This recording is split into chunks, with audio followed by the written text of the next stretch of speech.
O Lula mandou a real. Se meu filho errou, vai ter que pagar. Enquanto a extrema-direita tenta aparelhar até o STF para criar palanque eleitoral, o tom de republicanismo deu o troco. Vem ver o babado dos bastidores dessa investigação e por que o bolsonarismo está desesperado. Porque o presidente Lula comentou a abertura de uma investigação contra o filho dele, que atualmente mora na Espanha. Foi para o podcast Inteligência Limitada, disse que se o filho for chamado para depor, voltará ao Brasil e não ficará escondido. Lula afirmou também, vamos ver aqui para você, aspas aqui que a gente tem do presidente, é o seguinte, ó: se meu filho for acusado de qualquer coisa, ele será tratado como filho de qualquer pessoa, como eu. Não haverá nenhum privilégio. Jamais pedirei para um delegado ou para um juiz não fazer a coisa correta. Se ele tiver certo, vai ter ajuda minha. Se fizer coisa errada, ele sabe o que eu passei. Ele não tem o direito de errar. Ele sabe disso. Ele jura todo dia. Se for julgado, ele virá para cá. Não vai ficar escondido, não. Não vou utilizar o meu cargo para proteger. Vai ter que provar que é inocente. Se for culpado, vai pagar o que todo mundo tem que pagar quando erra, disse então ontem o presidente Lula durante essa entrevista. Deixa eu trazer de volta a Marina Franceschini para que a gente possa ouvi-la também sobre isso. E daqui a pouco eu vou mostrar aqui depois do seu comentário, Marina, o blog da Andréa Sadi, que ela também fala muito dessa questão que a Flávia adiantou um pouquinho para a gente aqui, da relação entre a Polícia Federal, o ministro André Mendonça, sobre essas investigações e a tensão que se tem entre as duas instituições. Boa tarde para você, obrigado por estar aqui com a gente. Eu que agradeço, Marcelo. Boa tarde a todos. Tem uma enorme tensão e tem uma enorme repercussão também, né? Até por conta dessa proximidade que a gente está em relação às eleições. Tudo vai ser usado por campanhas adversárias, assim como a campanha do presidente Lula também usa outras investigações para tentar desgastar, né, os adversários nessa corrida à presidência da República. Agora, o que acontece é que sempre teve uma cobrança muito grande da oposição em cima da Polícia Federal, dizendo, cadê? Não avança? Quando se trata do filho do presidente Lula, não tem investigação, isso não vai adiante. Tinha uma cobrança em relação a isso. E uma cobrança também dos bolsonaristas em relação ao ministro André Mendonça, que foi indicado pelo ex-presidente Jair Bolsonaro. Como se fosse, eu até ouvi isso de uma liderança, essa expressão, uma cobrança de dívida, ele deve a Jair Bolsonaro por estar ali. Então, eles esperavam alguma movimentação vinda de André Mendonça também nesse sentido, né? E aí a gente lembra aqui nos bastidores da política, o André Mendonça, quando ele foi indicado pelo ex-presidente, ele passou um mau bocado ali no Senado, porque o presidente do Congresso, senador Davi Alcolumbre, deixou ele numa geladeira, eu não lembro nem de quantos meses, mas ele ficou um tempão esperando ali para ser sabatinado, para o nome dele ser aprovado finalmente pela Comissão de Constituição e Justiça e do Senado. E nesse momento ele sentiu um certo abandono dos bolsonaristas, se ligou muito mais à ex-primeira-dama Michele Bolsonaro, mas ainda assim há uma cobrança do bolsonarismo em relação a isso. É como se fosse, na avaliação desse líder, uma cobrança de dívida que André Mendonça teria com o bolsonarismo. A leitura política é muito clara dessa tensão também entre Polícia Federal e o ministro André Mendonça por conta de episódios envolvendo o Banco Master, também episódios que não têm a ver com Lulinha nesse caso, envolvendo o INSS, né, por conta da troca de um delegado, trocaram de área, e aí o ministro André Mendonça pediu detalhes a respeito disso, né, a Polícia Federal não gostou. Então tem várias coisas que se comenta aqui nos bastidores em relação a isso, né, uma repercussão política muito forte e uma estratégia do governo, dos governistas em relação a como agir diante disso. Porque essa história do Lulinha ser possivelmente investigado já estava ali no radar, né? Então ele já vem buscando, precificando isso ao longo do tempo, né? Achando que, vão provar que Lulinha não tem nenhum tipo de participação em tráfico de influência, que ele não ajudou o careca do INSS, que o fim das contas não teve acordo, não teve negócio nenhum com o Ministério da Saúde e tal. E também de dizer, na minha gestão, é isso que eles vão fazer para tentar se defender do desgaste que vem e já está vindo das campanhas adversárias. Na minha gestão não tem problema, a Polícia Federal faz o que tem que ser feito. Não tem dono, não tem lado e assim a gente vai seguir. E essa outra estratégia de o presidente Lula dizer, meu filho, mas se fez algo errado vai ter que pagar, né? Então assim, passando esse recibo também de uma certa preocupação que eles têm por conta da corrupção. A Flavinha citou e está no radar das campanhas que além de segurança pública, que é sempre um tema assim que preocupa o Brasil inteiro e está no topo da lista das preocupações dos eleitores, tem também no radar a volta de uma preocupação com corrupção. E no caso do Master, no caso do INSS, isso se espalha para vários espectros políticos, infelizmente, como a gente viu, até com desgaste da classe política, né? Bom, Então deixa eu mostrar aqui o blog da Andréa Sadi, que ela traz uma apuração justamente sobre essa abertura de investigação contra o filho do presidente Lula, que acabou escalando ali uma crise, uma tensão que já havia entre a Polícia Federal e o gabinete do ministro André Mendonça, que é o relator do caso no Supremo. Então, a Andréa fala pra gente que a PF e o gabinete do André Mendonça entraram em rota de colisão no caso do INSS. Aí o que acontece? Ela vem aqui detalhando, eu acho que é importante a gente ver o passo a passo. A abertura dessa nova fase já acabou escalando uma crise entre a PF e o gabinete do ministro, que é o relator. O que aconteceu? A Polícia Federal pediu a abertura de um novo inquérito, chegou ao Supremo durante o plantão do ministro Alexandre de Moraes, foi encaminhado para a Procuradoria, a PGR deu parecer favorável e aí foi redistribuído. Só que olha só o que aconteceu, cai também com o ministro André Mendonça, que já era o responsável pelas investigações do INSS. Aí o que acontece? O gabinete do ministro André Mendonça tem demonstrado incômodo ali com as investigações por parte da Polícia Federal, dizendo que vinham cobrando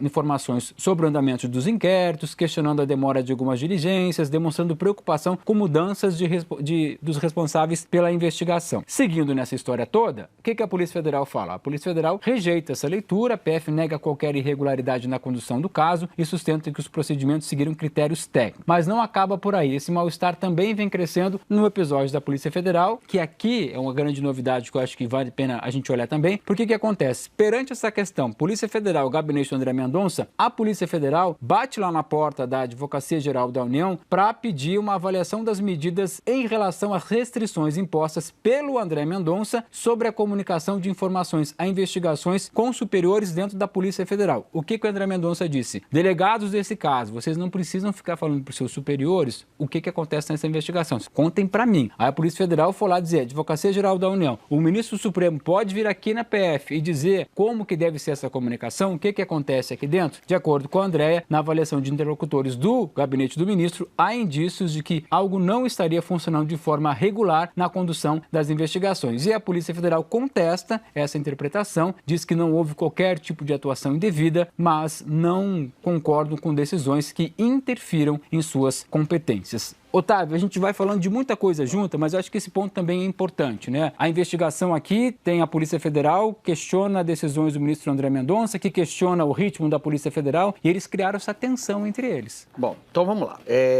Botar o que o Guedinho explica aqui. Qual é a suspeita do gabinete do André Mendonça? De que o Andrei passa informações para o Palácio do Planalto, presidente Lula, e de que a Polícia Federal tem trabalhado com certa parcialidade quando a investigação é sobre integrantes ou familiares do governo do PT. É isso, ninguém diz, mas é isso. Agora, diante disso, qual é o papel legal? O que um ministro, o que um juiz faz? Abre inquérito. Se há suspeitas de que o Andrei está fornecendo informações indevidas para o Palácio, o papel de um juiz é abrir um inquérito. Abre um inquérito e manda investigar o Andrei. Um juiz, quando ele determina se a equipe de investigação não pode falar com seu superior, no meu entender, é microgerenciamento da investigação. Eu fiz essa crítica no primeiro dia que saiu essa decisão do André Mendonça. É a mesma coisa que o Toffoli fazia. Que mandou microgerenciamento. Nominalmente os peritos, né? Oi? Que mandou aquela vez dar mandou os peritos, dizia dizia para onde esse microgerenciamento a justiça não pode fazer. A Polícia Federal é um órgão do Poder Executivo. Quem determina como funciona ali é o Poder Executivo. Não pode um juiz chegar e dizer, você não vai falar com o seu superior. Desculpa, vou pegar aqui meu papel. Você não pode dizer isso. Então, se há uma suspeita, o papel do juiz é abrir um inquérito. Pronto, é simples.